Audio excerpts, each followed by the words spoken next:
نہیں رہتا. دیکھو جانور بھی اپنے بچوں کو کھا رہا ہے, کھلا رہا ہے, اپنے بچوں کو پال رہا ہے, اپنے بچوں کو پیدا کر رہا ہے, اپنے بچوں کے واسطے گھر بنا رہا ہے, اپنے بچوں کے واسطے کھانا جمع کر لا رہا ہے, اپنے بچوں کے ساتھ گھومنے پھرنے نکل رہا ہے. اگر یہی سارے کام بھی انسان کر رہا تو اللہ کے یہاں انسان شمار نہیں ہوتا, جانور ہی شمار ہوتا ہے. انہم الا کالانعام بل ہم اضل یاکلون کما تاکل الانعام. اللہ تبارک و تعالیٰ جگہ جگہ قرآن میں انسان کو جانور سے تشبیہ دے کر بتا رہے جو اللہ کے رسول کو نہیں مانتے وہ اللہ کی نظر میں جانور ہی ہیں.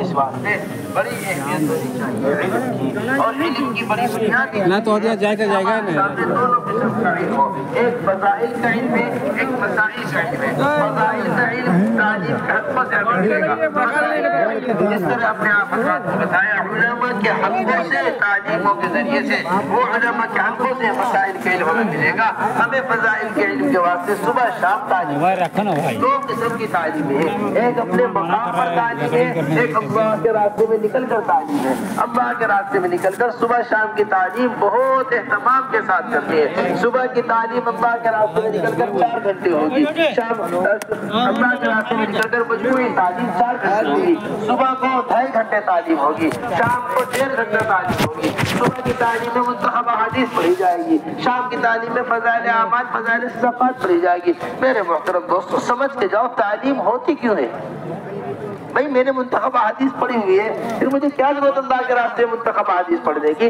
میں نے فضائل اعمال پڑھی ہوئی ہے, پھر مجھے کیا ضرورت فضائل اعمال اللہ کے راستے میں پڑھنے کی. میرے محترم دوستو تعلیم یقین کے واسطے, تعلیم معلومات کے واسطے نہیں ہے, بلکہ تعلیم یقین کی تبدیلی کے واسطے ہے.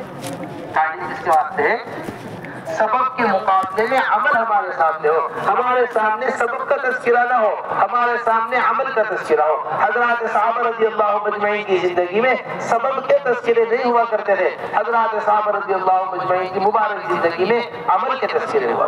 کس کے تذکرے ہوا کرتے تھے؟ عمل.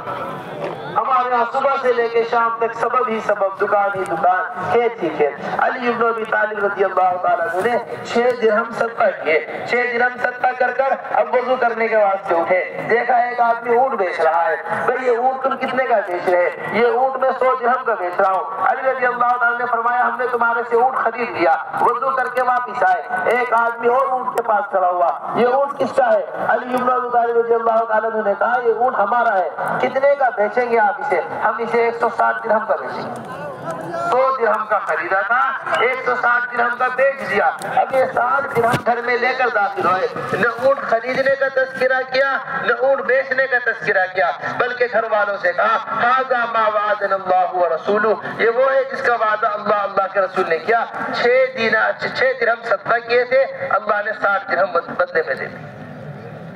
ہمارے یہاں دکان کا تذکرہ ہو رہا, کھیت کا تذکرہ ہو رہا, کاروبار کا تذکرہ ہو رہا. ان ساری چیزوں کے تذکروں نے اعمال کے تذکروں کو ختم کر دیا. بس میرے محترم دوستو جو لوگ اللہ کے راستے میں جا رہے ہیں وہ صبح کی تعلیم منتخب احادیث, یہ منتخب احادیث حضرت مولانا یوسف صاحب رحمۃ اللہ علیہ کی امانت ہے. یہ منتخب احادیث بڑی بنیادی کتاب ہے ہماری تعلیم کی. ہم ہر گھر کے اندر, ہر مسجد کے اندر اس منتخب احادیث کو داخل کرنا چاہتے ہیں. ہر گھر کے اندر منتخب احادیث ہونی چاہیے, ہر مسجد کے اندر منتخب احادیث ہونی چاہیے. یہ حضرت مولانا یوسف صاحب رحمۃ اللہ علیہ نے 6 صفات احادیث کی روشنی میں بیان کیے جائیں, اس کے واسطے کتاب کو تصنیف فرمایا ہے. ہم ایسی کمزور باتیں 6 صفات کے اندر نہ کریں, ادھر ادھر کی باتیں 6 صفات میں بیان نہ کریں. یہ ہماری بڑی بنیادی اور اہم ترین کتاب ہے تعلیم کی, جس کا نام منتخب احادیث ہے. تو ہم عزم کر لیں اس بات کا. ہماری جماعت میں جتنے بھی ساتھی جا رہے ہیں, پڑھنا آتا ہو یا پڑھنا نہ آتا ہو, پھر بھی ہم کتاب کی تعلیم کی کتاب ساتھ لے کر جائیں. ارے سمجھ رہے بات؟ کوئی زبان پڑھنی نہیں آتی, اردو پڑھنی نہیں آتی, ہندی پڑھنی نہیں آتی, انگلش پڑھنی نہیں آتی, پھر بھی کتاب ساتھ رکھی ہوئی ہے. بھئی بس کے اندر بیٹھے ہوئے عبداللہ میں کون سی زبان پڑھنی آتی ہے؟ جی مجھے ہندی. عبداللہ میرے پاس ایک بڑی عمدہ کتاب ہے, ذرا مجھے پڑھ کے سنا دو. کیا ہے؟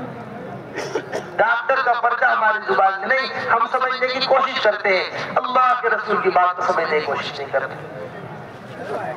اس طرح میرے محترم دوستو اہتمام کے ساتھ ہمیں صبح کی تعلیم کے اندر 3 کام کرنے ہیں۔ سب سے پہلا کام قرآن کا حلقہ لگے گا، تشریح قرآن کا حلقہ لگے گا۔ دوسرا کام کتابی تعلیم ہوگی۔ تیسرا کام 6 صفات کا مذاکرہ ہوگا۔ اللہ کے راستے میں نکل کر صبح کی تعلیم میں یہ 3 کام ہوں گے۔ سب سے پہلا کام جو تشریح قرآن کا حلقہ لگے گا، اس میں صحیح قرآن پڑھنے کی مشق کرتی ہے۔ ایک صحیح قرآن پڑھنے والا ہے 1 حلقہ لگا لو، 2 صحیح قرآن پڑھنے والے ہیں 2 حلقے لگا لو، 3 صحیح قرآن پڑھنے والے ہیں 3 حلقے لگا لو۔ قرآن کے اوپر سے مرور نہیں ہے، قرآن کے اوپر سے عبور نہیں ہے، قرآن کے اوپر سے گزرنا نہیں ہے، بلکہ صحیح قرآن پڑھنا ہے۔ ابو موسیٰ اشعری رضی اللہ تعالیٰ فرمایا کرتے تھے کہ میں بغیر ترتیل کے پوری سورہ بقر پڑھ لوں، بغیر ترتیل کے پوری سورہ آل عمران پڑھ لوں، اس سے زیادہ پسندیدہ بات یہ ہے کہ میں ترتیل کے ساتھ سورہ قاریہ پڑھ لوں۔ یعنی کہنے کا مطلب یہ ہے 4 پارے بغیر ترتیل کے پڑھوں، اس سے بہتر یہ ہے ترتیل کے ساتھ 4 لائن پڑھ لوں قرآن۔ زیادہ پڑھنا کمال نہیں، صحیح پڑھنا کمال۔ پھر میرے محترم دوستو دوسری بات یہ ہے کہ 10 صورتوں کا کوئی وظیفہ نہیں ہے کہ 10 ہی صورتیں ہوں گی تو ہوگا، نہیں، بلکہ عزم کریں اس بات کا کہ پورا قرآن ٹھیک کر آئیں گے اللہ کے راستے میں نکل۔